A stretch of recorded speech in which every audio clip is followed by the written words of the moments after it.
Shalom, selamat pagi Bapak Ibu Saudara sekalian. Kita akan kembali mendengar renungan Mana Rema. Sebelumnya mari kita sama-sama berdoa.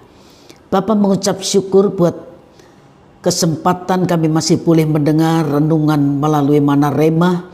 Tuhan, urapi hamba-Mu, urapi kami semua yang mendengar. Taruh kehendak-Mu untuk disampaikan supaya baik yang menyampaikan maupun yang mendengar sama-sama beroleh berkat dari kebenaran firman Tuhan. Dalam nama Tuhan Yesus kami sudah berdoa. Haleluya. Amin. Bapak Ibu Saudara sekalian, pagi ini kita akan sama-sama belajar sebuah kebenaran yang saya beri tema, baitnya siapa? 1 Korintus pasal 3 ayatnya yang ke-16. 1 Korintus pasal 3 ayatnya yang ke-16. Tidak tahukah kamu bahwa kamu adalah bait Allah dan bahwa roh Allah diam di dalam kamu? Rasul Paulus mengingatkan jemaat Korintus dan kita semua pagi hari ini bahwa hidup kita ini adalah bait Allah dan roh Allah itu tinggal di dalam kita. Perhatikan, kalau kita ini baitnya, maka sudah seharusnya yang tinggal dalam hidup kita adalah roh Allah dan bukan yang lain. Yang kita sembah dan agungkan juga hanyalah Tuhan Yesus Kristus dan bukan yang lain. Tetapi kalau kita membaca dalam Yehezkiel pasal 43 ayat yang ke-9, Yehezkiel pasal 43 ayat yang ke-9. Tetapi mulai sekarang mereka harus berhenti menyembah berhala dan memindahkan jenazah raja-raja mereka. Setelah itu Aku akan tinggal di tengah-tengah mereka untuk selama-lamanya. Memperhatikan penglihatan tentang bait Allah di Yehezkiel pasal 40 sampai 42 adalah nubuatan tentang kembalinya Allah untuk berdiam di baitnya. Tentu hal ini merupakan sebuah kabar baik, sebab pada akhirnya Allah kembali mau berdiam di tengah umatnya. Tetapi hal ini juga bukan tanpa syarat, ya.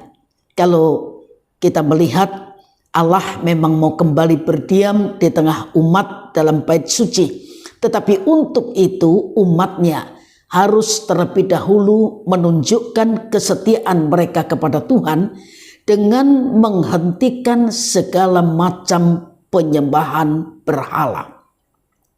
Yang Tuhan mau bukan hanya baitnya saja yang kudus, tetapi juga hidup umatnya harus kudus adanya. Baru setelah itu Tuhan mau tinggal di antara mereka selama-lamanya. Saya ulang lagi Yehezkiel 43 ayat yang ke-9.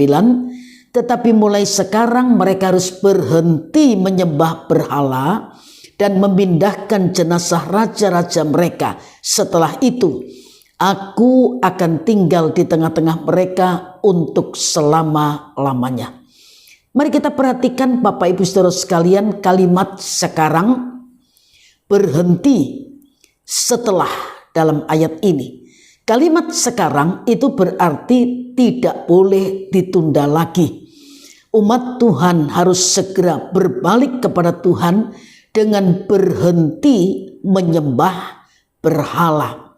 Berhala modern zaman sekarang bisa pekerjaan, bisa pelayanan, bisa hobi. Pendeknya segala sesuatu yang kita kasihi lebih daripada Tuhan itu berhala. Ketika kita sudah berbalik, berhenti meninggalkan berhala, maka kalimat selanjutnya dikatakan setelah itu. Ya. Hal ini berarti bahwa Tuhan sungguh-sungguh menghendaki untuk kita ini benar-benar hidup dalam kekudusan. Kita harus menjaga kekudusan hidup kita bukan hanya karena Tuhan menghendaki kita hidup kudus, tapi juga karena kehendak Tuhan.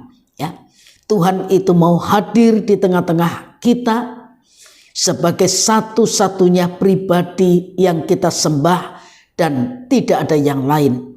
Masalahnya seperti halnya bangsa Israel kita justru tanpa sadar seringkali menyembah berhala. Jangankan mengutamakan Tuhan, yang kita utamakan adalah berhala-berhala modern seperti harta, kedudukan, dan lain sebagainya. Kalau seperti ini keadaannya, bagaimana hidup kita bisa menjadi baitnya yang kudus? Kalau seperti ini keadaannya, bagaimana Allah bersedia bersemayam di dalam hidup kita?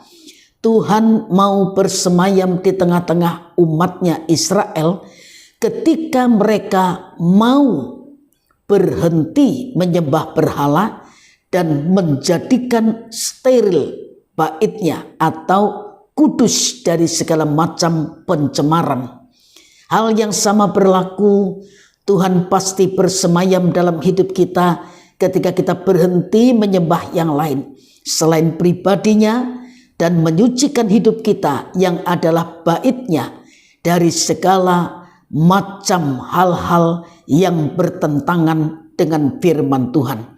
Kehendak Tuhan kita bisa membaca dalam 1 Petrus pasal 1 ayat 15 dan 16. 1 Petrus pasal 1 ayat 15 dan 16. Tetapi hendaklah kamu menjadi kudus di dalam seluruh hidupmu, sama seperti Dia yang kudus yang telah memanggil kamu. Sebab ada tertulis, kuduslah kamu sebab aku kudus. Tuhan menolong kita semua, Bapak Ibu Saudara sekalian, bisa menjaga kekudusan hidup kita, mulai dari apa yang kita pikirkan, apa yang kita ucapkan, dan apa yang kita perbuat, supaya hidup ini makin menyenangkan hati Tuhan. Tuhan memberkati Bapak Ibu Saudara sekalian, dan mari kita sama-sama berdoa. Terima kasih buat kebenaran firman-Mu yang terus mengingatkan kami untuk sebagai umat-Mu kami menjaga kekudusan hidup kami, supaya Tuhan berkenan berdiam di dalam kehidupan kami.